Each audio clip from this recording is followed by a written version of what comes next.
الحمد لله الحمد لله رب العالمين والعاقبة للمتقين والصلاة والسلام على رسوله سيد الأنبياء خاتم المرسلين وعلى آله وأصحابه أجمعين أما بعد فأعوذ بالله من الشيطان الرجيم بسم الله الرحمن الرحيم واعبدوا الله ولا تشركوا به شيئا وبالوالدين إحسانا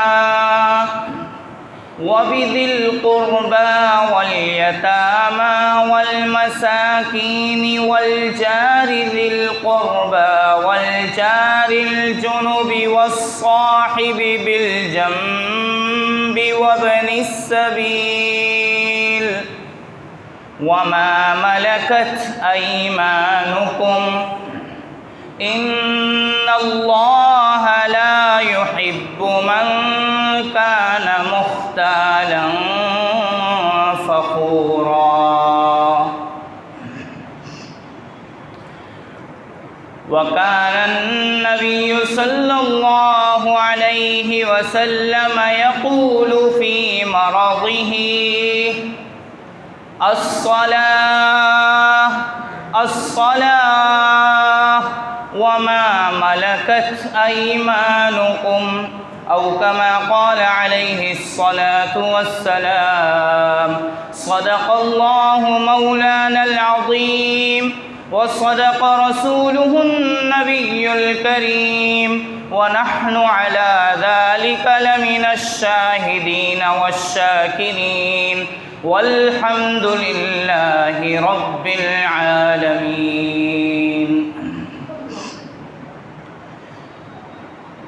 قابل احترام میرے بزرگوں، دوستوں اور میرے عزیز ساتھیوں، آج شعبہ معاشرت کی باری ہے۔ گزشتہ ہفتے خاص تقاضے کی وجہ سے ایک خاص بے حیائی کے دن اور تاریخ کی وجہ سے حیا کے موضوع اور عنوان پر بات کرنا پڑا، اور حیا یہ شعبہ اخلاقیات کا حصہ ہے، تو شعبہ اخلاقیات کو پہلے کر لیا گیا۔ اب شعبہ معاشرت کی باری ہے۔ شعبہ معاشرت کا علم یہ وہ علم ہے جس میں معاشرے میں رہنے والے یعنی سوسائٹی میں رہنے والے آپس میں جو مختلف تعلقات ہیں ان تعلقات کے حقوق بیان کیے جاتے ہیں۔ جیسے اولاد اور والدین کے تعلقات، میاں بیوی کے آپس کے تعلقات، اسی طرح معاشرے میں اور بھی بہت سارے تعلقات بنتے ہیں جو ہر ہفتے جب اس کا موضوع اور اس کی باری آتی ہے تو مختصر طور پر پیش کر دیا جاتا ہے، کم وقت میں تھوڑی سی بات، تاکہ کچھ نہ کچھ بات ہر عنوان سے متعلق معلوم ہو جائے۔ اور ایک دلچسپی اور ایک شوق اور ایک ترغیب پیدا ہو جائے کہ اس سلسلے میں ساری بات جاننے کا موقع نکالا جائے، کوشش کی جائے، ورنہ اتنے کم وقت میں موضوع کا حق ادا کرنے کا تو بالکل موقع نہیں ہوتا۔ لیکن اللہ کے فضل و کرم سے اور اس کی توفیق سے امید یہ ہے کہ اللہ تعالیٰ اسی طرح کہلواتے رہیں گے، ہم دین کے 5 اہم شعبوں پر بات کرتے رہیں گے، جہاں بھی رہیں گے اس پر بات کرتے رہیں گے اور اس پر عمل کرنے کی بھی کوشش کریں گے، اور یہ امید رکھیں گے کہ لوگ بھی اس پر آتے جائیں اور تاکہ دنیا میں بھی کامیاب ہوں اور آخرت میں بھی کامیاب ہوں، کیونکہ ان 5 شعبوں میں سارا دین سمایا گیا ہے۔ شعبہ معاشرت میں ایک معاشرے میں، سوسائٹی میں ایک طبقہ ایسا ہے کہ اس طبقے پر بات کرنے سے پہلے چند ایک تمہیدی بات سمجھ لی جائے، وہ یہ کہ اللہ تبارک و تعالی نے کسی کو امیر بنایا ہے، کسی کو غریب بنایا ہے، اور یہ اللہ کی تقسیم ہے، اس میں ہمارا کوئی اختیار نہیں۔ ہمارا اختیار اور ہماری کوشش اور ہمارا ارادہ اور ہمارا کام بس اتنا ہی ہے کہ ہم میں سے ہر ایک خوشحال رہنے کی اور مالدار بننے کی کوشش کرے۔ کون چاہتا ہے ہم میں سے کہ غریب ہو؟ کوئی غریب رہنا چاہتا ہے؟ کوئی بھی نہیں چاہتا۔ ہر ایک کی یہ خواہش ہے کہ وہ امیر بنے اور بڑے سے بڑا امیر بنے، لیکن کیا ہر کوئی بن پاتا ہے؟ تو اس سے یہ پتہ چلا کہ امیری اور غریبی یہ اللہ کی طرف سے قسمت ہے، یعنی اللہ کی طرف سے لکھ دیا گیا ہے، تقسیم کر دیا گیا ہے کہ یہ غریب رہے گا اور یہ امیر رہے گا۔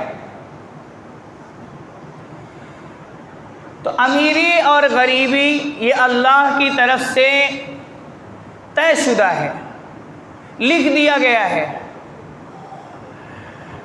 امیر ہونا اور غریب ہونا یہ کوئی اللہ کے خوش ہونے اور ناراض ہونے کی علامت بھی نہیں ہے، یعنی کوئی امیر ہو، کوئی مالدار ہو اور کوئی بہت ساری نعمتوں میں خوشحالی کی زندگی گزار رہا ہو، ہر طرح کے راحت و آرام کے سامان ہوں، وہ یہ سوچیں کہ اللہ تعالیٰ مجھ سے راضی ہیں، خوش ہیں، میں مقبول بندہ ہوں، ایسا کچھ بھی نہیں ہے۔ بلکہ اللہ تعالیٰ تو یہ ارشاد فرماتے ہیں فَأَمَّا الْإِنسَانُ إِذَا مَا ابْتَلَاهُ رَبُّهُ فَأَكْرَمَهُ وَنَعَّمَهُ فَيَقُولُ رَبِّي أَكْرَمَنِ۔ اللہ تعالیٰ بندوں کو جو کچھ بھی نعمتیں فراہم کرتے ہیں اس سے وہ ان بندوں کو جانچتے ہیں کہ دیکھیں میرا بندہ ان نعمتوں میں میرا شکر ادا کرتا ہے یا ناشکری کرتا ہے۔ یہ مال، یہ اولاد، یہ ساری نعمتیں یہ تو امتحان ہے، یہ امتحان کا ذریعہ ہے، یہ مقبولیت کی علامت نہیں ہے، یہ اس بات کی علامت نہیں ہے کہ اللہ تعالیٰ خوش ہیں۔ اللہ تعالیٰ کی خوشی کا اور اللہ تعالیٰ کی ناراضگی کا معیار تو اعمال ہیں، مال نہیں ہے۔ اس لیے کوئی مالدار یہ نہ سوچے اور کوئی خوشحال یہ نہ سمجھے کہ میرے پاس مال ہے، دولت ہے، نعمتیں ہیں تو میں اللہ کا مقبول بندہ ہوں اور اللہ تعالیٰ مجھ سے خوش ہیں، ایسا کچھ بھی نہیں ہے۔ ہاں، اگر اعمال ہیں زندگی میں، نبی کی سنتیں ہیں، شکر گزار زندگی ہے تو اللہ تعالیٰ خوش ہیں۔ اسی طرح کوئی غریب یہ نہ سمجھے کہ میں غریب ہوں، میں اتنی کوششیں کرتا ہوں پھر بھی ناکام ہو جاتا ہوں، میری زندگی تنگ ہے، میری زندگی میں مصیبتیں بھری پڑی ہیں، بیماریاں بھری پڑی ہیں، رزق کی تنگی ہے تو میں نامقبول بندہ ہوں اور اللہ تعالیٰ مجھ سے ناراض چل رہے ہیں، ایسا بھی کچھ نہیں ہے۔ یعنی امیر ہونا یہ مقبول ہونے کی علامت نہیں اور اللہ کی رضامندی کی بھی علامت نہیں، اور غریب ہونا یہ نامقبول ہونے کی علامت نہیں اور اللہ کے ناراضگی کی بھی علامت نہیں۔ اس کے لیے تو ایک اصول بیان کیا گیا ہے قرآن شریف میں کہ اگر یہ جاننا چاہتے ہو کہ تم اللہ کے مقبول بندے ہو یا نہیں، اللہ تعالیٰ تم سے خوش ہیں یا نہیں، تو تم اپنے آپ کو اس معیار پہ جانچو۔ معیار کیا ہے؟ ان اکرمکم عند اللہ اتقاکم۔ سب سے زیادہ اللہ کا بہترین اور محبوب بندہ وہ ہے جو اللہ سے ڈر کر زندگی گزارے، اعمال والی زندگی گزارے، شکر گزار زندگی گزارے۔ ایک بات تو یہ، دوسری بات یہ کہ غریب ہونا اور غریبی کے نتیجے میں کوئی پیشہ اختیار کرنا، مزدوری کرنا، جاب کرنا، ملازمت کرنا، کوئی چھوٹے سے چھوٹا ادنی سے ادنا درجے کا پیشہ اختیار کرنا، یہ کوئی حقیر کام نہیں ہے، یہ کوئی حقارت والا کام نہیں ہے، کیونکہ اسلام جفا کشی کا حامل ہے، اسلام جفا کشی کا علم بردار ہے، اسلام محنت کرنے کو ترجیح دیتا ہے، محنت کرنے کی ترغیب دیتا ہے، شوق دلاتا ہے، اور اسلام حوصلہ افزائی کرتا ہے۔ اس لیے اگر کوئی غریب کسی کی مزدوری کرتا ہے تو اسے حقارت کی نظر سے نہ دیکھا جائے، یہ اسلام کا نظریہ ہے، کیونکہ وہ غریب اپنی کوتاہی اپنی وجہ سے غریب نہیں ہے، اللہ کی طرف سے وہ تقسیم شدہ ہے، اللہ کی طرف سے یہ نظام بنایا گیا ہے کہ کوئی امیر ہوگا کوئی غریب ہوگا تاکہ نظام زندگی چلتی رہے، تاکہ ایک دوسرے کی خدمت ہوتی رہے۔ اگر سارے مالدار ہو جائے تو کون کس کی خدمت کرے گا، کون کس کے کام کرے گا؟ اور کوئی یہ کہہ سکتا ہے، کوئی یہ دعویٰ کر سکتا ہے کہ میں اپنے گھر کے، اپنے دکان کے اور اپنے سارے کام کو اپنا ہی کر سکتا ہوں؟ کیا کوئی یہ کر سکتا ہے کہ وہ اپنے گھر کے سارے کام خود انجام دے، بلڈنگ بھی خود ہی تیار کرے، اس کے اندر کے سارے انتظام خود ہی کرے، کسی کی خدمت نہ لے؟ تو ایسا کوئی بھی نہیں کر سکتا، خدمت کی ضرورت ہے۔ اسی لیے اللہ نے یہ نظام بنایا ہے، کوئی غریب ہے کوئی امیر ہے، تاکہ غریب مزدوری کرے اور امیر کی خدمت کرے اور مزدوری کے نتیجے میں اپنی مزدوری لے اور اس کا بھی گھر چلے۔ لیکن شریعت یہ چاہتی ہے کہ کوئی بھی مزدور پریشان حال نہ ہو، کوئی بھی خادم، خادمہ، نوکر، نوکرانی، کاریگر، مزدور پریشان حال نہ ہو۔ اس لیے مالکان کو، جو فیکٹریوں کے مالک ہیں یا پھر کسی بھی کام کے کروانے والے ہیں، مزدور سے کام لینا چاہتے ہیں، ان کو ہدایات عطا کی گئی ہے کہ اپنے مزدوروں اور اپنے کاریگروں کے ساتھ تمہیں کیا سلوک کرنا ہے، تاکہ وہ پریشان حالی کی زندگی نہ گزاریں، تاکہ وہ آپ کے جیسے خوشحال رہیں اور پریشان نہ رہیں۔ تو اس سلسلے میں نبی اکرم علیہ الصلاۃ والسلام نے مزدوروں کے کیا حقوق بیان فرمائے ہیں، اس عنوان کو میں لے کر بیٹھا ہوں۔ اس کے لیے میں نے یہ چند تمہیدی باتیں کی۔ سب سے پہلے مزدور کا سب سے پہلا حق یہ ہے کہ جب کوئی مزدور آپ کے پاس مزدوری کرنے آئے اور مزدوری بھی طے ہو جائے، کام بھی طے ہو جائے، مزدوری کہتے ہیں جس میں تنخواہ ملے، تنخواہ داری ہو، کہ 1 دن کا کام کر لو یہ پیسہ آپ کا ہوگا، 15 دن کا کام ہے، ہفتے کا کام ہے، مہینے کا کام ہے، تو اس کو کہتے ہیں مزدوری۔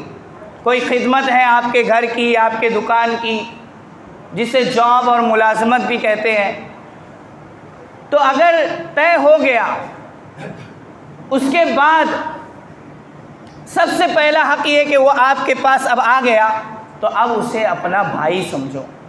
نبی علیہ الصلوۃ والسلام نے فرمایا اخوانکم خولکم، تمہارے ماتحت جو کام کرنے والے ہوتے ہیں، جو مزدور ہوتے ہیں، وہ تمہارے بھائی ہیں۔ سب سے پہلا حق یہ قرار دیا کہ انہیں اپنا بھائی بنا لو، اپنا بھائی سمجھو۔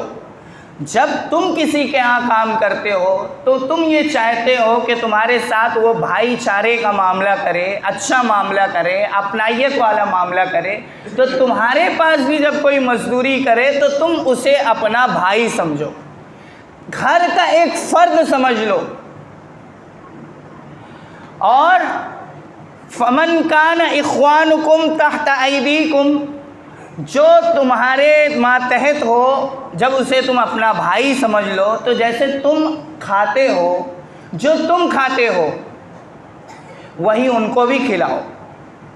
جیسے اپنا بھائی ہوتا ہے تو ہر بھائی اپنے بھائی کے تعلق سے یہی سوچتا ہے کہ وہ بھی میری طرح کھائے، خوشحال رہے، نہیں سوچتے وہ ہماری کوتاہی اور ہماری خرابی ہے، لیکن ہر بھائی کو اپنے بھائی کے بارے میں یہی سوچنا چاہیے کہ وہ بھی میری طرح خوشحال رہے اور اچھا کھائے، اچھا پہنے۔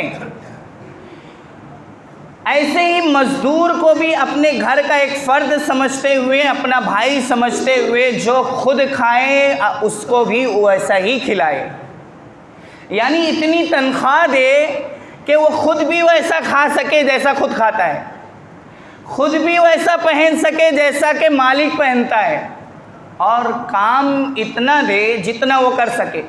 ایسا نہیں کہ کام اتنا زیادہ دے دیا کہ اسی کام میں وہ دب کر اپنی ضروریات بھی پوری نہ کر سکے اور اللہ کی عبادت بھی نہ کر سکے۔ اللہ کی عبادت کے لیے مہلت دینا اور کاریگر کو اور مزدور کو اللہ کی عبادت کے لیے اور دین کا علم سیکھنے کے لیے مہلت دینا، یہ بھی مالک کے اوپر ایک کاریگر اور مزدور کا حق ہے۔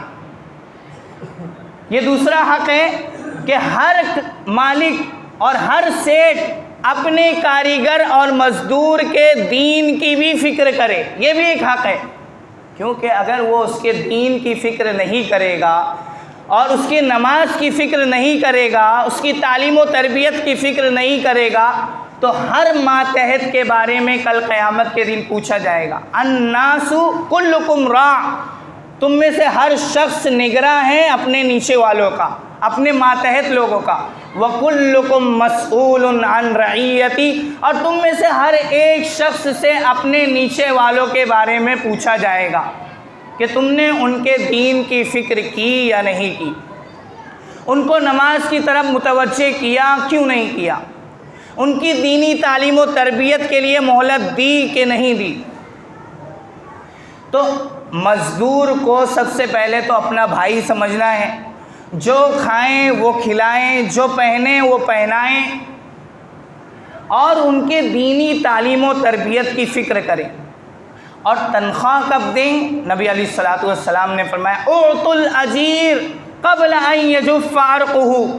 بعض اوقات ایسا ہوتا ہے جس کی وجہ سے سیٹھ اور مزدور میں جو منافرت اور نفرت کی فضا قائم ہوتی ہے، اور جو احتجاج مزدور کرتے ہیں، اور ہر سال 1 مئی کو یوم مزدور منایا جاتا ہے، اس سے پتہ چلتا ہے کہ سیٹھ اور مالکان اپنے مزدوروں کو ان کا حق نہیں دیتے۔ کیوں احتجاج کرتے ہیں مزدور؟ روڈ پر، فٹ پاتھ پر کیوں احتجاج کیا جاتا ہے ہر سال؟ اور ہر سال یوم مزدور کیوں منایا جاتا ہے؟ اسی لیے نا کہ ان کو ان کا حق نہیں ملتا۔ تو اعطوا الاجیر قبل ان یجف عرقہ، اگر مزدور نے اپنا پورا ٹائم دیا اور کام بھی اچھے سے کیا، اس کا پسینہ خشک ہونے سے پہلے اسے اس کی اجرت دے دو۔ یعنی جو ٹائم مقرر ہے، جو موقع مقرر ہے، اس ٹائم پر اور اس وقت پر اس کی تنخواہ اور اس کی اجرت ادا کر دو۔ جب اس کو اپنا بھائی سمجھ لیا تو اب سوال پیدا ہوتا ہے کہ خادم، نوکر، نوکرانی اور مزدور، کاریگر، ان سب سے غلطیاں بھی ہوتی ہے، کوتاہیاں بھی ہوتی ہے، تو کیا کیا جائے؟ ڈانٹا جائے؟ ڈانٹنا جائز ہے؟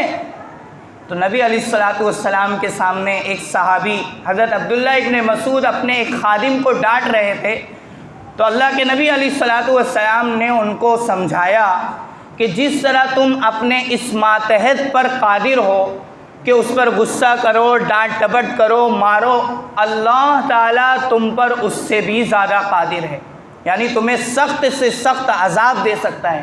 اور نبی علیہ الصلوۃ والسلام نے یہ مزاج بنایا کہ اپنے مزدوروں کو درگزر کرو۔ یہ مزدور کا تیسرا حق ہے کہ اس کے ساتھ درگزر کا معاملہ کرو۔ ایک صحابی نے پوچھ لیا کتنی مرتبہ درگزر کریں، کتنی مرتبہ معاف کریں؟ تو نبی علیہ الصلوۃ والسلام پہلی مرتبہ کے سوال پر تو خاموش رہے، پھر پوچھا، پھر خاموش رہے، تیسری مرتبہ پوچھنے پر آپ علیہ الصلوۃ والسلام نے جواب دیا کہ ہر دن 70 مرتبہ اپنے مزدور اور خادم کو معاف کرو۔ یہ بھی ایک مزدور کا حق ہے کہ اگر اس کی طرف سے کوتاہی ہو جائے اور اس کی طرف سے سستی ہو تو اسے سمجھائیں، لیکن ڈانٹنا کوئی حق نہیں ہے، کسی کا حق نہیں ہے کہ وہ ڈانٹے، اور مارنے کی بھی اجازت نہیں ہے، گالی دینے کی بھی اجازت نہیں ہے۔ لیکن ہمارے معاشرے میں ایک ایسا چلن چلا ہے کہ جب تک کہ سیٹھ اور مالک اپنے مزدور سے، اپنے کاریگر سے گالی سے بات نہیں کرتا، جب تک کہ کام نہیں چلتا، گالی دے کر بات کیا جاتا ہے۔ تو یہ مزاج ہمیں نہیں سکھایا گیا، بلکہ 70 مرتبہ معاف کرنے کی تعلیم دی گئی۔ اس سے بگڑے گا نہیں، اس سے بنے گا۔ نبی علیہ الصلوۃ والسلام نے فرمایا جس جگہ اور جس شخص میں نرمی کا معاملہ ہوتا ہے وہ جگہ اور وہ شخص ناکام نہیں ہوتا، وہ جگہ اور وہ شخص میں کامیابی ہی ہوتی ہے، ناکامی نہیں ہوتی۔ اور جس جگہ سختی برتی جاتی ہے اور جو شخص سختی برتتا ہے وہ ناکام ہی ہوتا ہے۔ یہ اللہ کے نبی علیہ الصلوۃ والسلام کا ارشاد ہے۔ اور مزدور طبقہ اور کاریگر طبقے کو ایک بات خاص طور پر سمجھ لینی چاہیے کہ جیسے وہ کسی مالک اور کسی سیٹھ کی تابع داری کر رہا ہے اور اپنا گھر چلا رہا ہے اور یہ چند دن کی زندگی کے لیے اپنے بچوں کے پیٹ پال رہا ہے، اس دنیا کی زندگی کے بعد ایک اخروی زندگی ہے جو ہمیشہ کی زندگی ہے۔ اس زندگی کو بنانے کے لیے، اس کی تیاری کے لیے اپنا وقت نکالنا اس کے اوپر بہت زیادہ ضروری ہے۔ اگر وہ وقت نہیں نکالتا یا کوئی سیٹھ اور کوئی مالک مہلت نہیں دیتا تو وہ سیٹھ اور مالک ذمہ دار ہوگا، پکڑا جائے گا۔